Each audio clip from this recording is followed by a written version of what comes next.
welcome to the show.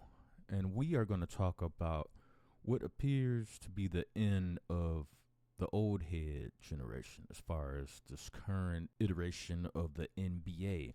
Steph Curry is now in a dogfight. A lot of people, including himself, probably didn't think this would be a 7-game series between the Warriors and the Rockets. And now we have betting predictions coming in, and I will leave a link to this in the description box down below. You guys can check it out for yourself. But this era, Steph Curry, LeBron James, Kevin Durant, is coming to an end. The triple-headed monster, the triple-headed face of the NBA over the past 15 to 20 years was these three individuals: Kevin Durant, Steph Curry, and LeBron James. And as we all know, LeBron James and Kevin Durant, they are currently on vacation. Kevin Durant never even got an invite to the dance. He was sitting outside with binoculars on, watching everybody inside the dance have a good old time, at least for a short period of time, because then LeBron James got into the dance. You know, he was searched at the door. He almost didn't get in, you know. Luka Doncic came in and, he got the special invite to the dance. It's like, oh, you guys are first class. Right now, you guys got valet now. Come on through, because nobody expected them to be the third seed. I didn't. And then they got hot, and then they started balling. Even though they was bum slaying, a lot of that was bum slaying. That's how they got the third seed. But nevertheless, they got into the dance, and they got to at least participate in the activities. Even though a lot of people that was on a bandwagon was like, Lakers in 5, Lakers in 5. You want to skydive? You want to eat a pie? Lakers in 5. All kinds of stupid tropes and silliness. And then people with the logical mind that would actually look at the Lakers team in its totality and knew right away, this is not a team that's built for a deep playoff run. It's just not. I mean, you traded away your athletic big, Anthony Davis, that could cover all three layers on the court, and then they wanted to make it seem like it's because LeBron said, well, he said what he wanted and this and that, and then next thing you know, he was going, nah, nigga, you was all in on that. You was probably instrumental on that. You probably heard what he said. He probably said the same thing to your face in the locker room. You probably didn't like that, so you go to Rob Pelinka and say, you know what, let's see what we can get for him. He don't want to play the 5, Let's see what we can do. Now, ironically, Rob Pelinka, you would think maybe you should try to get somebody back to play the 5 or something. Somebody that can get in the lane and do something, sneeze on somebody or something, wipe some boogers on somebody. Do something. They had nothing. Rudy Gobert had a lawn chair in the lane and just chilling. Just hanging out, every few seconds, keep from getting that penalty in the paint. Then put your lawn chair right back down and just do what you want. That's basically what he did in the last game. So, yeah, it's a built-in excuse for the Lakers. Oh, well, we didn't have anybody in the middle.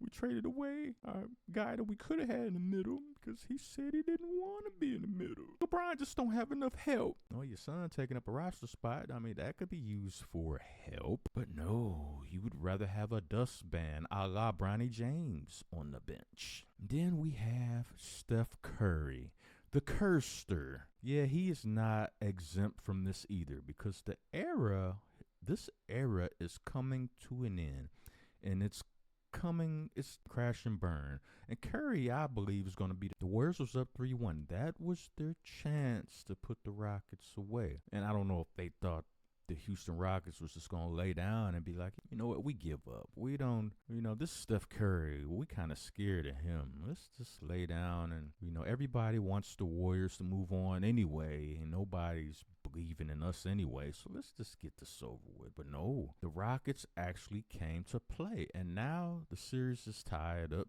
3-3. And for one, I will not be surprised if the Warriors fall. Not one bit. As a matter of fact, I'm kind of leaning in that direction. And we're going to find out tonight. I just have a feeling that this era is about to crash and burn.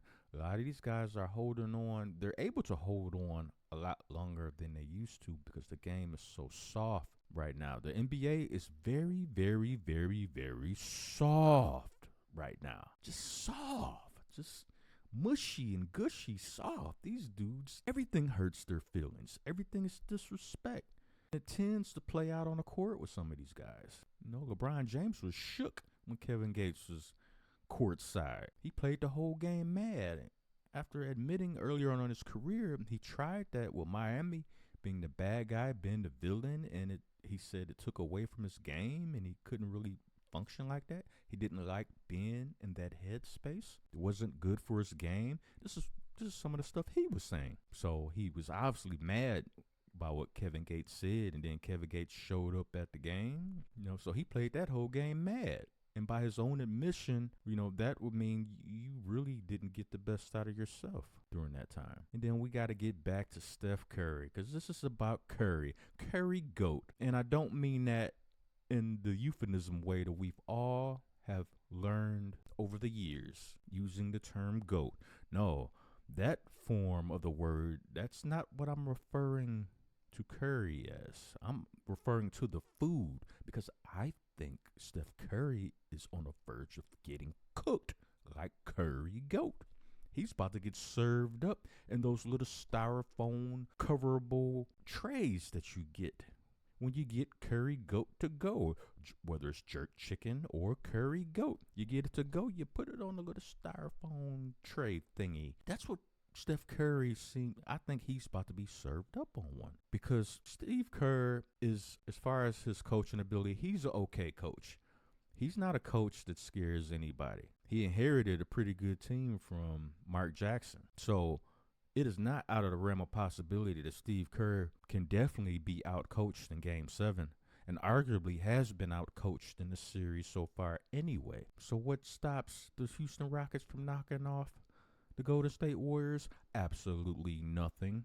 And you better believe it. You can bet your ass it's going to be a lot of dirty plays by Draymond Green this game. A lot of questionable flopping and flailing, and let me make it look like I accidentally rolled, especially if it's a loose ball. Any kind of loose ball, if Steph Curry or Jimmy Butler or anybody goes for that loose ball and Draymond for a split second thinks that he might not be able to get it, he's going to do the reverse rollover and see if he can roll over on your knee and get you out of the game. I mean, literally, it's going to be a lot of dirty. Just keep an eye on Draymond Green tonight. Oh yeah, he's gonna try to hurt somebody and pretend like it was an accident. And he's so passionate and he's so emotional. He's the heart and soul of this team. Nah, he's gonna be doing some dirtiness tonight.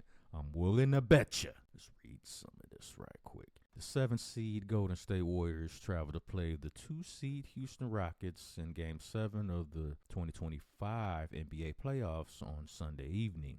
The series has shifted after the Warriors went up 3-1 following Game 5. The Rockets have won 2 straight matchups, including a 115-107 victory on Friday. 2 of Houston's victories this series have been more than 10 points, and both games coming at home. Tip-off is at 8:30 p.m. Eastern from the Toyota Center in Houston. Houston is a 2.5-point favorite in the latest Rockets vs. Warriors odds from DraftKings Sportsbooks, while the over-under for total points scored is 205.5. Before locking in any Warriors vs.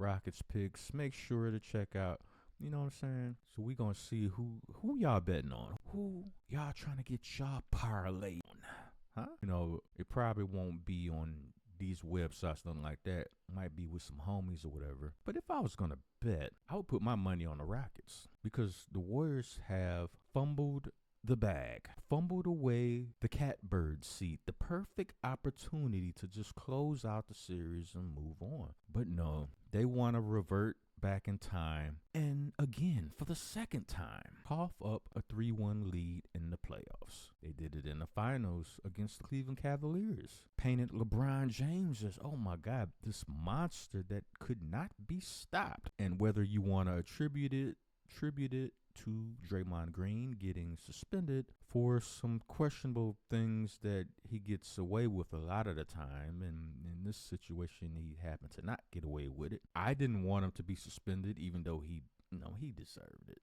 But the Warriors had plenty of chances to recover from that, and they didn't. And this seems like another free fall from the Warriors that's about to take place right now. Because there's no way in hell the Warriors should be a 7-game series dogfight right now. But they are, because they took their foot off the gas. They thought they could just show up. Hey, I'm Steph Curry. I'm Jimmy Butler. Hey, we play for the Warriors. Aren't you guys afraid? Apparently not, because now it's 3-3. And I sincerely believe that the Warriors are going home tonight. Not that they never had a chance to win the series, because yes, they did.